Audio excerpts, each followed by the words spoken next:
Welcome to the special edition of the Commonwealth Matters. I'm Richard Nelson, Executive Director and founder of the Commonwealth Policy Center. Amendment number 2 is on the ballot this November the 3rd. Early voting begins. November the 8th is Election Day. One of the most important issues on the ballot, and it says this: to protect human life, nothing in this Constitution shall be construed to secure or protect a right to abortion or require the funding of abortion. But the opposition says that this restricts women's rights, and this would also hurt women in their private medical decisions regarding reproductive health care. For the record, I did invite the Planned Parenthood director in Kentucky, Tamara Weeder. She declined to join us. But we have with us State Representative Nancy Tate of Meade County. She represents House District 27. She is also the chairwoman of the Pro-Life Caucus in the Kentucky House, and she was a co-sponsor of the Human Life Protection Act. Representative Tate, welcome to the program. Thank you, Richard. I sincerely appreciate the opportunity to be here and speak on Constitutional Amendment number 2. As far as I'm concerned, this is probably one of the most important pieces of legislation or constitutional amendments that we've probably seen or will see in our lifetime. What makes this such a pressing issue is that with the Dobbs decision that the U.S. Supreme Court handed down back in the summer, it turns the issue of abortion policy back to the states. Now, none of us expected this when the original legislation passed, but here we are. Just a few months after Dobbs, Kentucky voters will go to the polls to amend their constitution. They can either ratify what you all did in the legislature, or they can reject it. But I want to get back to, why is this needed? When you were voting on this bill, the Constitutional Amendment 2, why did you see a need for this? Yeah, so Richard, one point that you said earlier was that we never expected Roe versus Wade to be overturned. And I think that actually there were several people that did expect that. Maybe not exactly in 2022, but that's exactly what we've been working on since '73, whenever this was inappropriately passed at the U.S. Supreme Court perspective. You know, since '73, there's been 63 million babies that have been killed in the womb. And so whenever I was voting on this bill, that's exactly what I was voting on, and the fact that there were 3,500 to 4,000 babies a year that are being killed here in Kentucky. And so there's really no right, as the U.S. Supreme Court has demonstrated, there's no right to an abortion in the U.S. Constitution. And so the Kentucky Constitution is, in that area, verbatim like the U.S. Constitution. So if there's no right to an abortion in the U.S. Constitution, then there should be no right to an abortion in the Kentucky Constitution. And yet this is what the opposition is saying. Planned Parenthood, the ACLU, and other outside groups are saying that there is, and this is their words, a fundamental right to abortion for women. And yet what we saw in the Dobbs decision, the U.S. Supreme Court majority said no, there never was a right, never should have been a right. But they're saying it at the state level. I want to bring us to Judge Mitchell Perry, a circuit judge in Louisville, who blocked Kentucky's Human Life Protection Act. And he said that there is not just the right to privacy, and that's what the opposition argued. He acknowledged that, but also a possible religious freedom right. I found that interesting in his ruling. If we do not have this amendment in place, does that ruling have a chance to create public policy for us if we don't get this amendment passed? Well, as far as I'm concerned, the risk that we have is we would have exactly the same opportunity to make the mistake that the U.S. Supreme Court has made, and that they have not been constitutional purists, they've been constitutional popularists. And so therefore, if it's not specifically stated that there's an opposition or no right to, then they would interpret. And I understand that that's the judicial branch's responsibility to interpret, but this is just, the U.S. Supreme Court has said that there is no right. So therefore, I would hope and pray that the Kentucky Supreme Court would make that same ruling. Yet I'm concerned that that would not happen. You know, as a matter of fact, 2 of our Kentucky Supreme Court justices have said that they're going to wait until after November 8th to see what Kentucky says. And I think that that's very interesting because, as far as I'm concerned, Kentucky has already said what they think about being a pro-life state. since 1910, that was when our first legislation was passed that did specify that we were a pro-life state. Yeah.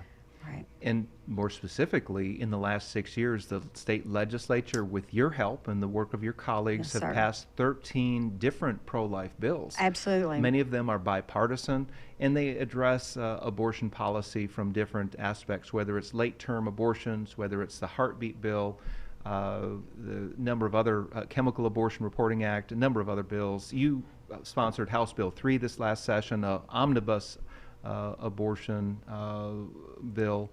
A lot of hard work has been put into making Kentucky a pro-life state, elevating a sanctity of life ethic, Yes, sir. if you will. And if this amendment isn't passed, it's my understanding that any one of those laws could be struck down That's by a correct. judge like Mitchell Perry, the circuit judge in Louisville, or any other judge on the bench in the Commonwealth. That's correct. And that's one of the reasons, and I'll just throw this out there, that's one of the reasons why it's very important for us to be deliberative whenever we elect anyone, be that in the legislative branch, be that in the executive branch, or be that in the judicial branch, because each one of these people and each one of these branches need to reflect what the sentiment is for Kentucky. Representative Tate, the state legislature is being impugned by a group called Protect Kentucky Access. They are running television ads, they're sending out mailers, they're doing a text-to-text messaging campaign, and they are accusing the legislature of overstepping its bounds, of potentially harming women, Sure. of forcing women to carry dead fetuses, of preventing care for ectopic pregnancies, a number of things. The latest I heard was stopping elderly women from getting rheumatoid arthritis medication because there are some ingredients in that medication that are used for abortion. I've heard a number of charges across the state. Here's one that's found on Protect Kentucky Access's website. They say this: the amendment is a clear example of extreme politicians going too far. If Amendment 2 passes, it will allow government overreach into our personal medical decisions. The language is so absolute and final. Just look at the word nothing. Who knows how far this could go? Can you respond to that? Yeah, so Richard, I think that that's so unfortunate. The group that you're talking about, actually, who are they? They're probably, and I'm just going to say it, go on the record and say they're not from Kentucky. So basically what we would be doing is we would be allowing money from outside of Kentucky, California, New York, maybe even overseas, to actually infiltrate and to affect our policy and our decisions. As far as I'm concerned, I'm not going to sit here and tell you that everything that every elected official is going to tell you that is open and honest.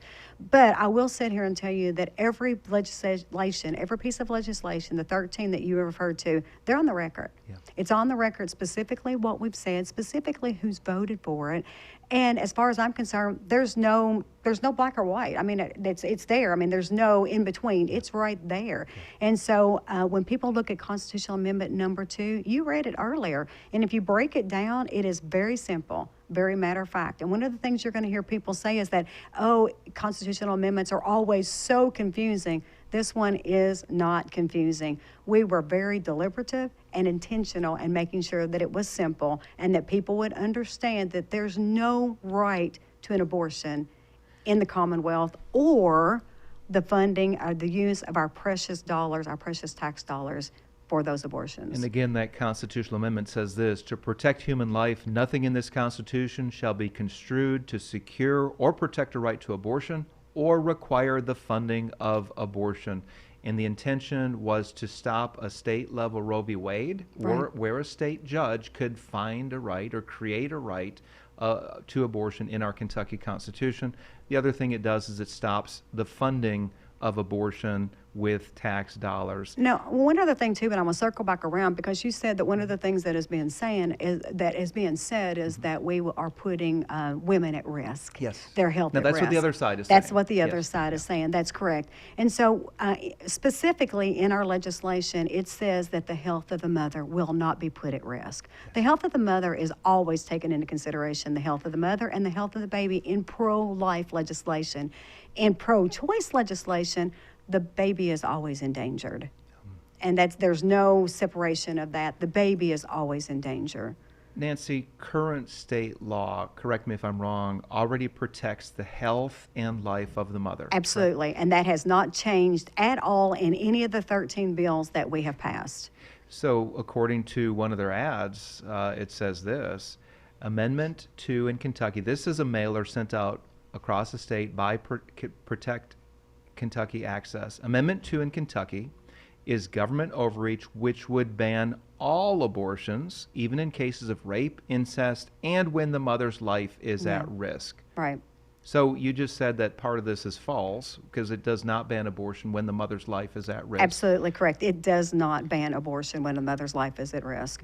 And it does not affect at all victims of rape and incest. That's not even in the constitutional amendment at all. That would be a policy level decision that would be made by the legislative branch in the future.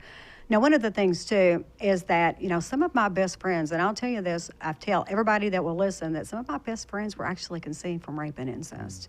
And this tears them apart whenever we hear anybody say that their life is not of value, that they don't deserve to be alive. And I am a firm believer that every life is a gift from God. Yeah. And so therefore, it's not up to us as humans, or specifically the legislative branch, to decide when this baby does not deserve to be alive. That's a good point. There was a rally by the Pro-Life Alliance in the Commonwealth of Kentucky at the Capitol just a few weeks ago, and there were several women who were there who had been victims of sexual assault, which was Correct. tragic, but It they is. came out in support of this amendment. That's absolutely right. They were thankful that their mothers chose life, but they also put a face on a tragic situation that resulted in some good. They were given life, a chance at life. Absolutely. Right. Representative Tate, I'd like to move on to some also television ads, controversial ads aired by Protect Kentucky Access. One was released recently. It was a grandmother talking about her granddaughter having access to abortion. I'm going to read the transcript here, and Okay. I'd like you to respond. Sure. This grandmother says, "My husband and I had 2 wonderful children and one amazing granddaughter. My daughter's pregnancy was hard, but my granddaughter was born healthy. We were so fortunate, but the same doesn't apply to all pregnancies. If Amendment 2 passes, my granddaughter may not have had the option to end a pregnancy to stay alive, and that's unimaginable. My granddaughter shouldn't have fewer rights than I did. We can't go backwards. Amendment 2 is an extreme mandate made by politicians, and it goes too far. Vote no." So basically, she's saying that she thinks that her granddaughter should have the right to an abortion. That's essentially what she's So saying. what she's saying is that her great-granddaughter, her lineage, that as far as she's concerned, that person is not of value. Yeah. And that person is not responsible or important, I guess is the word that I'm looking for, is important to her daughter or her granddaughter. And I find that so unbelievably sad. Unbelievably sad. That's the opposite. can't of even a, imagine. Opposite of a sanctity of life ethic Absolutely. in a culture. That's exactly right. One of the things, though, I think that they're trying to convey here is that my granddaughter may not have had the option to end a pregnancy to stay alive. Address that. To stay Just- alive. Again, it goes back to the life of the mother is always taken into consideration in our legislation. That it's in black and white, the life of the mother is taken into consideration. And that will not change with this constitutional amendment, number 2. And so I just think it's what we're doing is we're actually playing on people's emotions versus actually looking at facts and figures. And I think that that's so sad, again, that we're allowing money from outside of Kentucky to potentially sway us and not continue to allow us and give us the opportunity and solidify that we are a pro-life state. Another ad that Protect Kentucky Access is airing features a woman who had an abortion, and it says this, the text says this: "Everyone hopes for a healthy pregnancy and baby. That was not my story. We had multiple tests and doctor visits. We wanted this baby, but both me and the baby were at risk. Amendment 2 means no abortions, no exceptions. Kentucky politicians don't understand their mandate and will put women's lives in danger. Right. It's an impossible decision. I can't imagine a politician making it for me. Amendment 2 goes too far.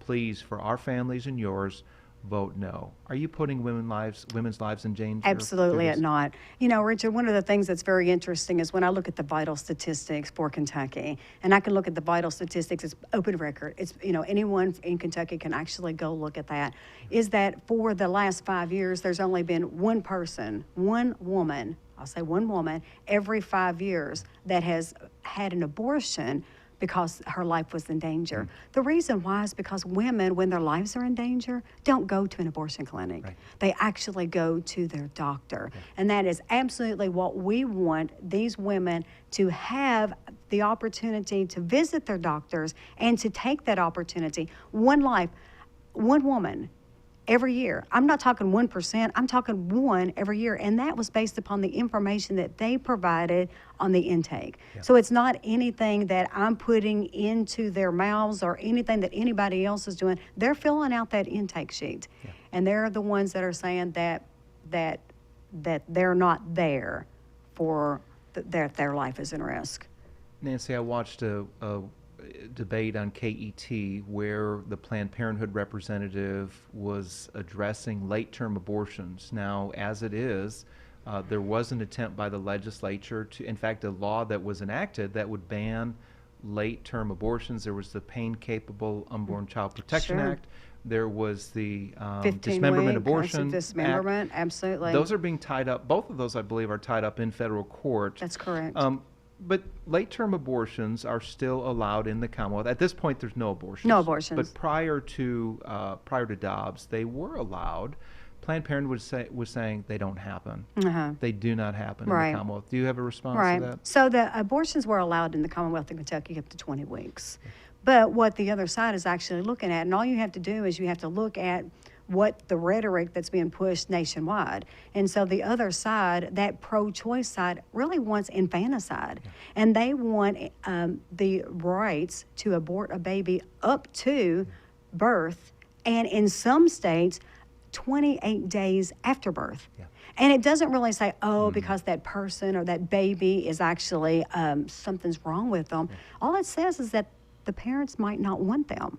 Can you imagine 28 days after birth? Is that California? And actually Maryland, there's one in Maryland as was well. that proposed, or is that actually part of their public policy? Is that allowed? To date, infanticide? if I'm not mistaken, it's just been proposed. Okay. And as a matter of fact, the Biden administration has said that that's what they want as well. They want infanticide up to 28 days after birth.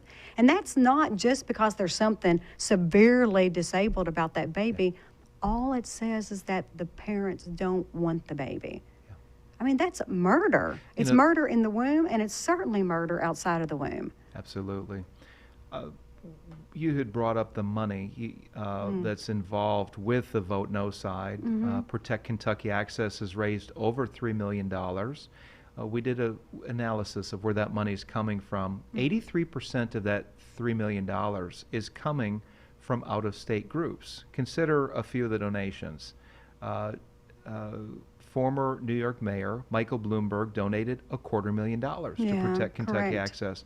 There's a group called the it's an Arizona group called Families United for Freedom. They donated $350,000. The Advocacy Action Fund out of Menlo Park, California, donated $500,000. So there you've got New York, Arizona, California.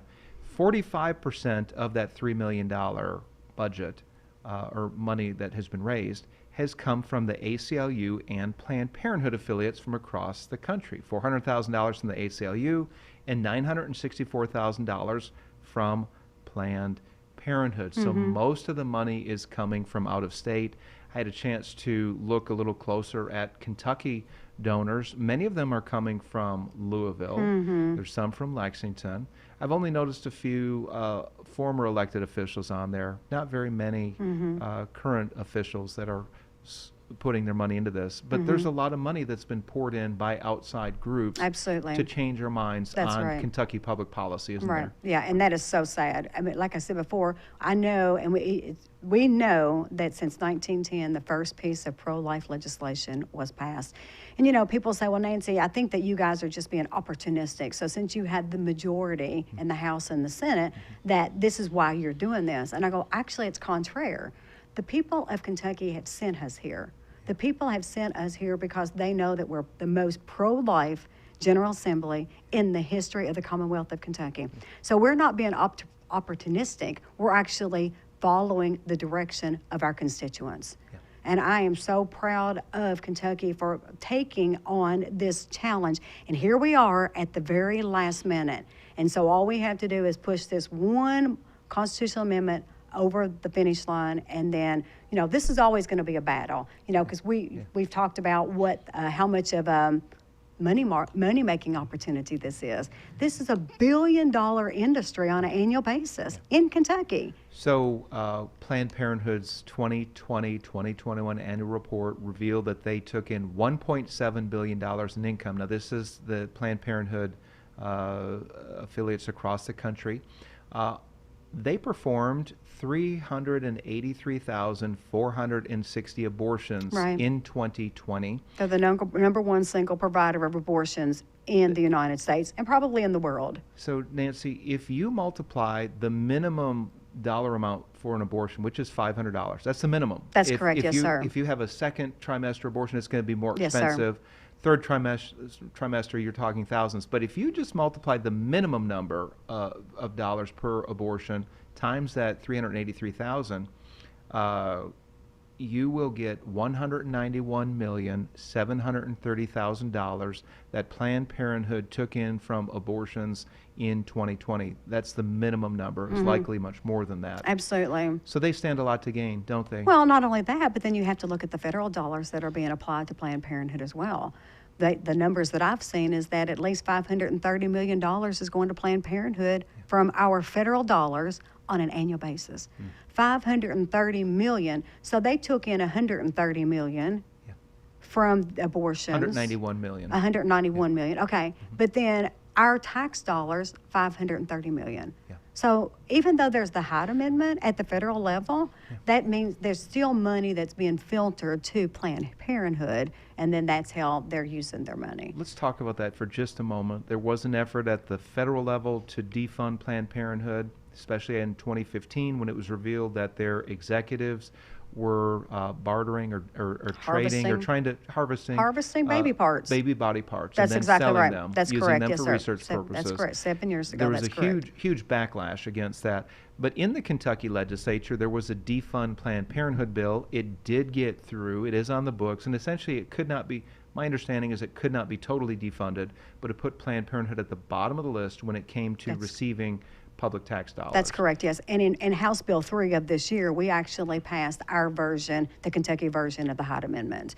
And the reason why is because we want to make sure that none of our precious Kentucky tax dollars are being spent to fund abortions or federal pass-through dollars. I want to talk about the ACLU for just a moment. The ACLU historically has challenged pro-life laws that the legislature passes. In the past, they have taken in hundreds of thousands of dollars that the state has had to pay to them for successful legal challenges that they've brought forth. So the ACLU stands quite a bit to gain from this as well. Oh, absolutely. They'll have pro-life laws to litigate and possible money from the state taxpayers to gain from this as well. So maybe it's no wonder why they donated $400,000. These are ACLU affiliates from across the country that are trying to defeat this amendment.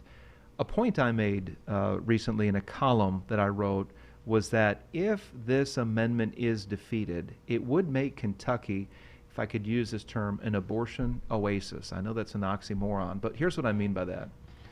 All the surrounding states, minus Illinois, have some kind of restrictions on abortion on demand. Tennessee has no abortions except to save the life of the mother.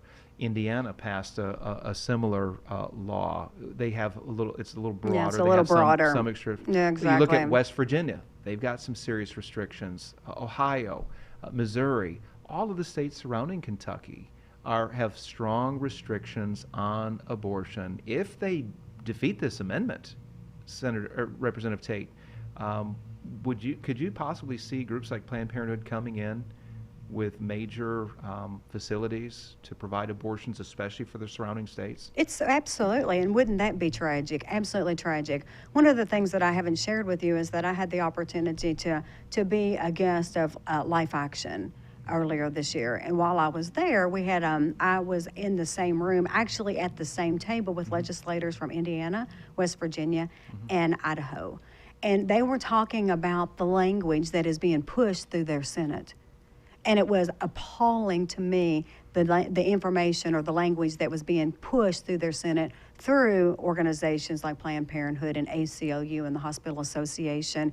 And it's an orchestrated attempt to basically, I'm just going to say, to undermine our pro-life values. And I think that again is very, very tragic. If you're just joining us, you're listening to a special edition of the Commonwealth Matters. Richard Nelson here with State Representative Nancy Tate, who's also the chairwoman of the Pro-Life Caucus in the state legislature. Representative Tate, a yes vote on Amendment 2 keeps judges in their lane. That's It keeps them from inventing a right to abortion. As you mentioned, it does not address rape, incest exceptions, the issue of saving or preserving the mother's life or health, that's already protected in state law. But there's something else here that I want to throw into the mix, that a yes vote on Amendment 2 maintains voters' right of self-determination to create their own laws. Because when a judge rules on something, it takes it out of the realm of voters. That's exactly where they right. can communicate to their legislators like yourself. That's you right. represent Meade County. You represent 40-some thousand people. That's right. And it takes the voters out of the loop. It takes legislators out of the loop as well. And then secondly, it would keep out-of-state interests from exploiting us. The ACLU, Planned Parenthood, from profiting off of abortion and from the ending of innocent human life in the Commonwealth of Kentucky. Representative Tate, we have just a moment. Any final words of encouragement or wisdom here? Yeah, so Richard, as I've said, this is one of the most important things that I think that we've voted on or had the opportunity to vote on, had before us, and I know my lifetime. And I'm honored to have the opportunity to be here, honored to have the opportunity to represent my district and the people of Kentucky. And I just encourage everyone to come out and vote yes for Constitutional Amendment 2 to make sure that we solidify in our Constitution that there is no right to an abortion. So thank you very much, and I'm so honored to be here. Well, thank you for your stand, for your hard work to restore a sanctity of life ethic back to the Commonwealth of Kentucky. And I concur with you this is our opportunity as Kentuckians to get out and vote, to maintain the sanctity of life. Early voting, again, begins on November the 3rd. Election day is November the 8th. If you don't want judges making up a right to abortion from our Constitution, if you want to maintain your right as the voter to have some say in this policy, then get out on November the 8th and vote yes for life on Amendment 2. Thank you and God bless. Thank you.